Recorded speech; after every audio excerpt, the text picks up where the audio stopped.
Welcome to another episode of our video series of the Philosophical History with Contemporary Critique. Hello there. It's really great to be back with you. It's good to be here. Especially for this, we're trying to connect a huge 19th century system of thought with, of all things, 21st century algorithms. How are you feeling about tackling this one? I'm doing great, thank you. And you're right, it's dense. We're really looking at these core concepts: progress, consciousness, what gives us meaning. We're sifting through these big ideas from a major German idealist to find the structural bits that still explain so much about modern life. And that's exactly the mission today, isn't it? To see how these claims about history and art, which can feel so academic, actually build the framework for understanding our world right now, from recommendation media all the way to our private beliefs. It's the shortcut to the why. Right. And we really have to start with a claim that, well, it sounds completely absurd today. The idea that art, as we traditionally think of it, is a thing of the past. Okay, let's jump right into that, because I think when people hear that, they imagine this philosopher predicting that no one would paint anymore. What did he actually mean back in the early 1800s when he said art had reached its limit?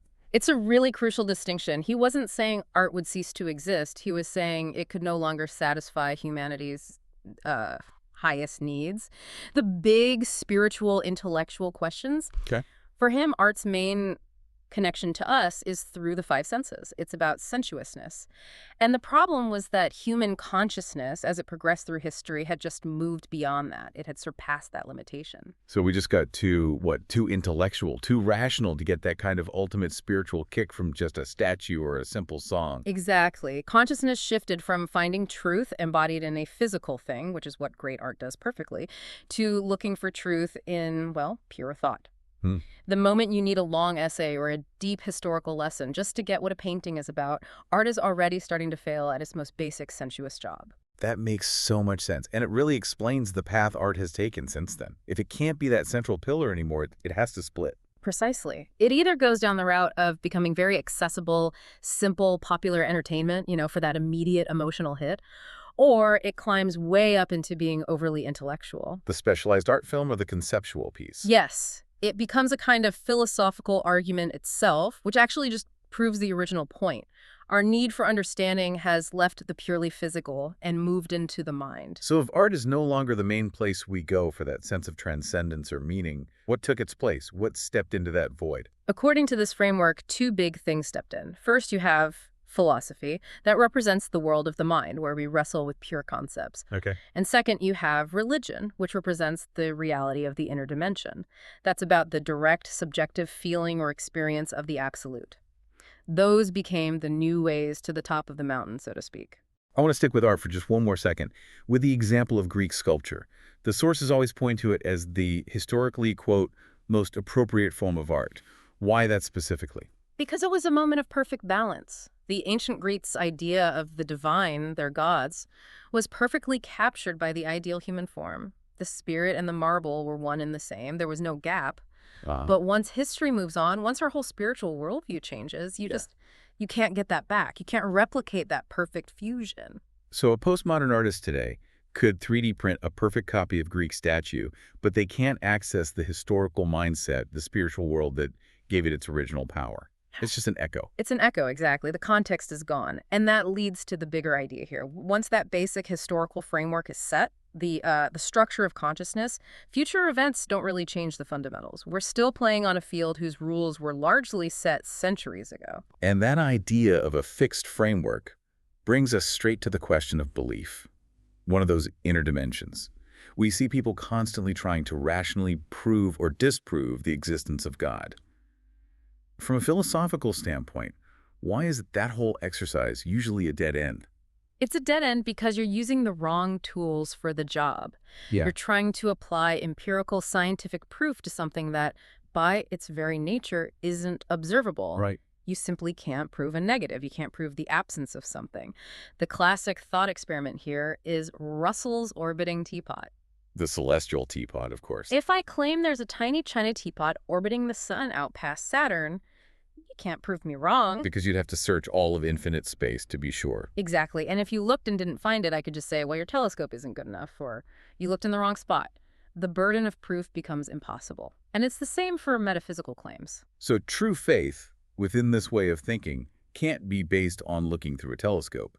It has to be grounded in something else. It has to be grounded in inner experience, a direct confrontation with the absolute. It becomes a kind of self-validating fire. I think you could even say that a strong belief almost has to be one that gets stronger when you try to attack it with simple evidence. If a new scientific fact can shatter my entire worldview, maybe my worldview was too small to begin with. That's a very powerful way to put it. And what's interesting is how this framework also critiques what it calls the geography of options we're given. You know, that feeling of being forced into a box. Oh, absolutely. The binary choice. Believe or don't believe. Left or right. It feels like the question itself is a trap. It is. The question imposes the question assumptions onto you. It kind of violates your own intellectual space by making you play by their rules. But there's a way out of that binary. The sources point to other ways to access that feeling of transcendence, right? Yes, and this is key. You can find it outside of that whole debate. 3 areas are mentioned: nature, art, and love. These are the places where we feel part of something bigger than ourselves, which is probably why they are so easily, well, co-opted or commercialized. They hold real spiritual power. They absolutely do. Yeah. Now let's contrast this human search for meaning with, say, an animal. A cat, for instance. A cat exists in a state of fullness. Its being is complete. When it's hungry, its whole world is hunger. When it's content, its world is content. There's no gap. No gap. Whereas we humans, even when all our material needs are met, we're fed, we're safe, we immediately start generating these question marks, this negativity. We invent problems. We can't just be. We can't. We produce these huge questions. Where did it all begin? Are we free? Why is there evil? Questions that our minds have to ask, but can never fully definitively answer. The animal is complete. The human is defined by that void. And that void, that constant questioning, is what drives all of history. Which brings us to probably the most famous and misunderstood idea from this philosopher. What is rational is actual, and what is actual is rational. People hear that, and they think it's a justification for the status quo, for tyranny. We need to be really clear about what it actually means. It absolutely does not mean whatever is good, not at all.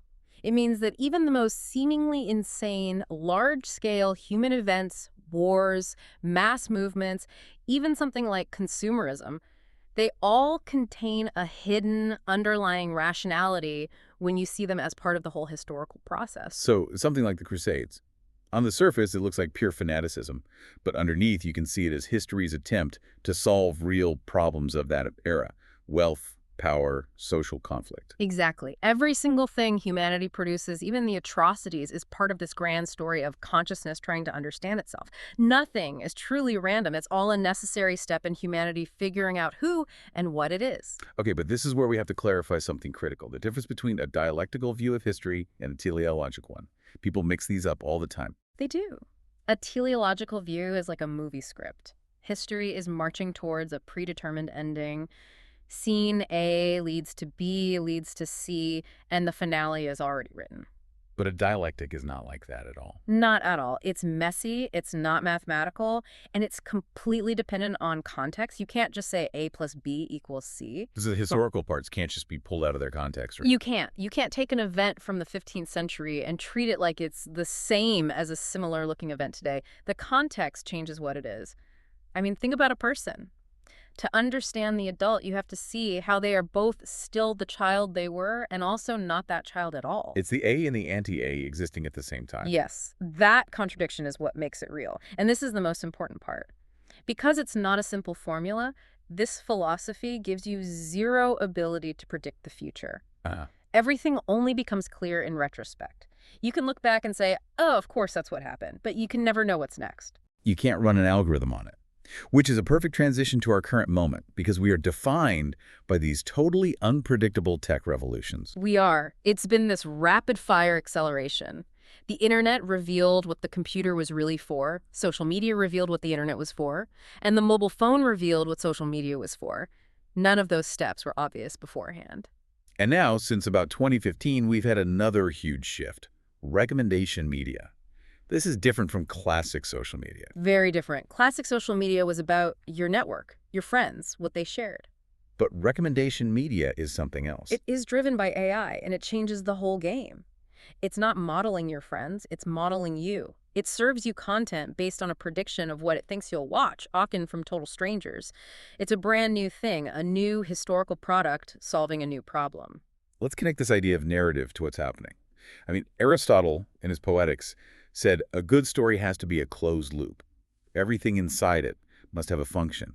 It has to burn from its own fuel. Right, no deus ex machina, no god from the machine coming in to solve everything at the end. The story has to earn its conclusion. But postmodernism often just throws that out the window, like in a movie where a detective finds a severed ear, and we never ever find out whose ear it was. It mocks our need for an answer. But, and this is the interesting part, even that act of mockery is functional. The function just shifts. It's no longer about the plot, whose ear is it? It's about the relationship between the filmmaker and you, the viewer. It's a challenge. So applying that to the biggest story of all, human history. Is it a closed story with a neat ending? This framework would say absolutely not. We were in a totally open-ended, unpredictable state. AI and recommendation media are proof of that. That's right. And that not knowing, the fact that we don't know the final scene, is actually the source of our freedom, of our autonomy. If we knew the ending, we'd just be actors reading lines. And the obsession with the ending, who did it, what's the final answer? That usually makes for a pretty boring story anyway. The strength is in the ambiguity. So we have this amazing tension, this 19th century push towards a final, rational understanding of everything, clashing with our lived experience today of just radical, unpredictable newness. And we have to remember the core lesson, that all these things we create, no matter how strange they seem, are expressions of humanity trying to solve its deepest, maybe unanswerable questions. And we aren't just passive victims of it all. We are subject to these forces, of course. But our ability to take a stance, to react, means we are co-creating what happens next. We are never purely passive. The path of history is the path of freedom we make for ourselves. Which brings us back to those fundamental, necessary questions. The first cause, freedom, the self. If our current era is defined by these incredibly powerful new things like AI and algorithms, what is the central impossible question that humanity is trying to answer with them? Are we trying to build an algorithm to define the soul? Or just automate away the very negativity that makes us human? That is the question to keep asking. That is the challenge for your own continued critique. The story, thankfully, is far from over. A perfect place to leave it. Thank you so much for walking us through all of this today. It was my pleasure. Until next time. Goodbye.